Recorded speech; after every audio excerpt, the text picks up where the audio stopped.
The way Pat's organised it, it's like a conveyor belt. Yeah, you've got fighters that come through. Once they do a certain amount of bounce, Pat will then pass them on to Frank, and then the next lot will come through. Do you know what I mean? All taught the same, all with the same values. Defence first. Like my uncle Myke and my uncle Pat. Obviously, Mike told us that he's like more like my dad because he introduced me to boxing where we got Zelfa.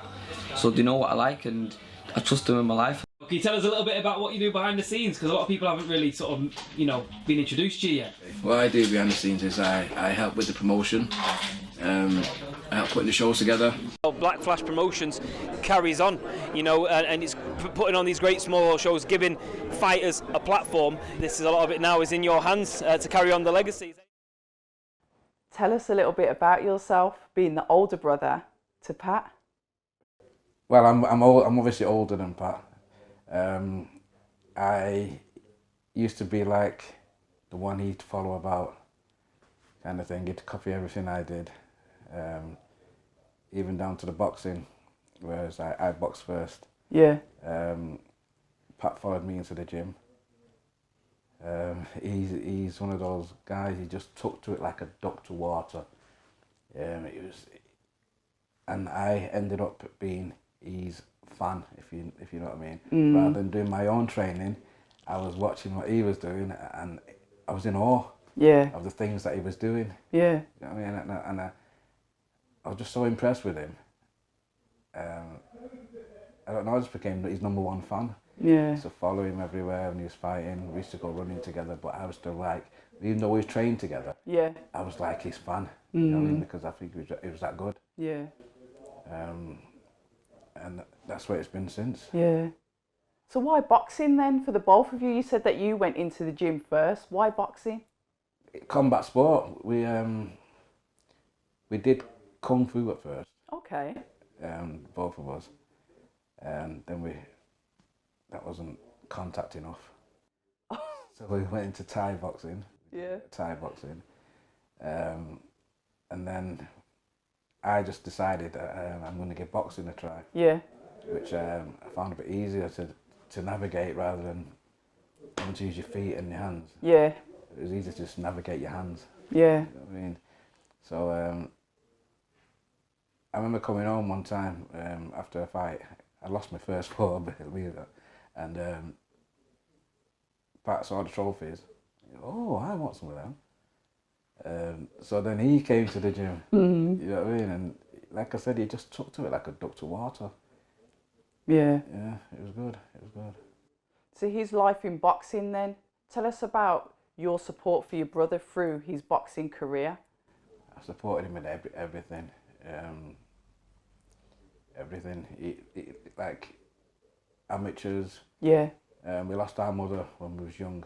Yeah. So there was no like safety net.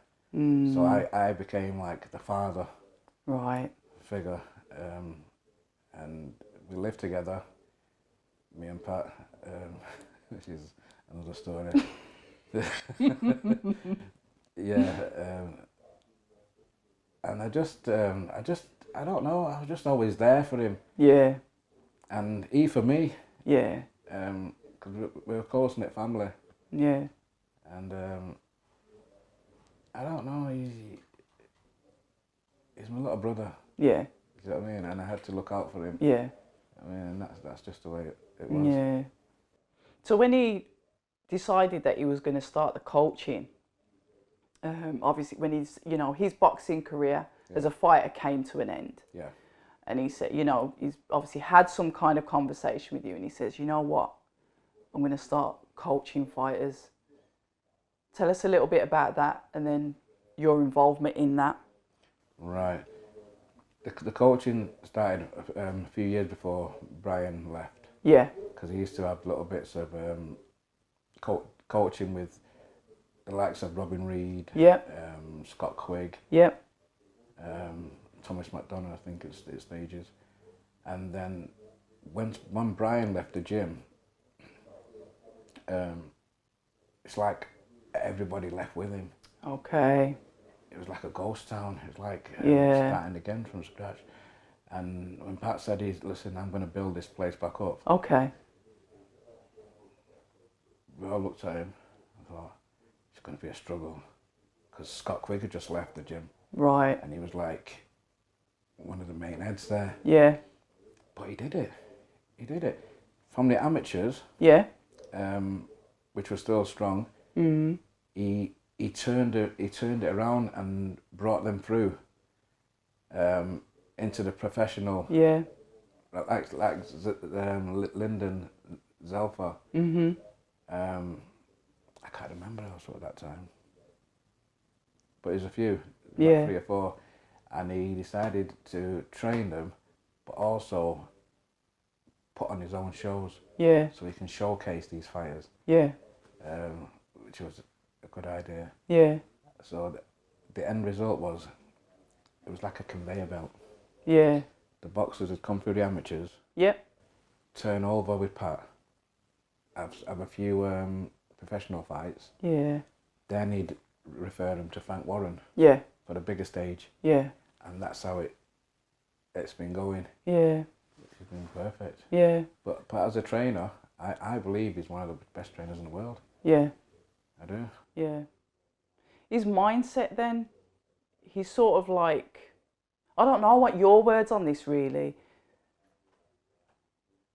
He just seems to want to help people. Is that something that he's always done? Always. If you're an alcoholic, he'll try and help you Okay. get clean. That's the kind of person he is. He's got a heart of gold. On the exterior, he's hard, but he's got a heart of gold, and he'll try and help anybody. Anybody. If he can help you, he'll help you. Yeah. And that's just the way he's always been. Yeah. He's always been that way, Yeah. which is, I think, it's a gift. Yeah. Yeah. So moving forward then, obviously he's setting up his YouTube channel, which we're on now. You know, he's looking to, hopefully when lockdown's finished, he's looking on to put his shows back on. Yeah. What involvement will you have in that side of it? Because I believe that he had somebody else working for him before. Yeah. So then tell us about how you started working with your brother.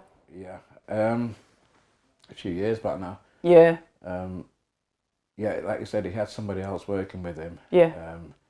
But that person wasn't reliable, Okay. and he was getting very frustrated with what was going on. Yeah. And I could see the frustration. So when he asked me, could I help out? Yeah. I said, yeah. I just jumped at it and thought, yeah, I'll give you a hand. Yeah. I basically got through at the deep end. I didn't know anything about promoting or putting Yeah. shows on or anything. Yeah. But I did it. Yeah. Jumped in, I did it. Yeah. Put the first show on, went smooth. Second, and then that's it. I'm the man. Yeah. Yeah. I'm the man. He seems to carry that like close knit kind of ethics with him. You Yeah. know, his fighters, is yourself. Yeah. You work with your brother. You work as a team. Yeah. He's got Lyndon and Zelfa, family connections. Yeah. He's all about that closeness, isn't he? Yeah. And then pushing that forward then with fighters, with other team members. Tell us about his relationship with those as well. The same. He treats everyone like family. Even the boxers that ain't blood relatives. Okay. They're like his sons. Yeah. He takes them under his wing, Yeah. and he'll teach them what he knows, pass Yeah. on his knowledge. But even outside boxing, he'll phone them in the evening and have a chat, see how everything's going. You know, and I think that's rare. You know what I mean? Because he's got a good relationship with every single Yeah. fighter. Yeah. Every single fighter can phone him whenever Yeah. they like. If they've got a problem, Yeah. speak to Pat, and if he can help, he'll help. Yeah. Yeah.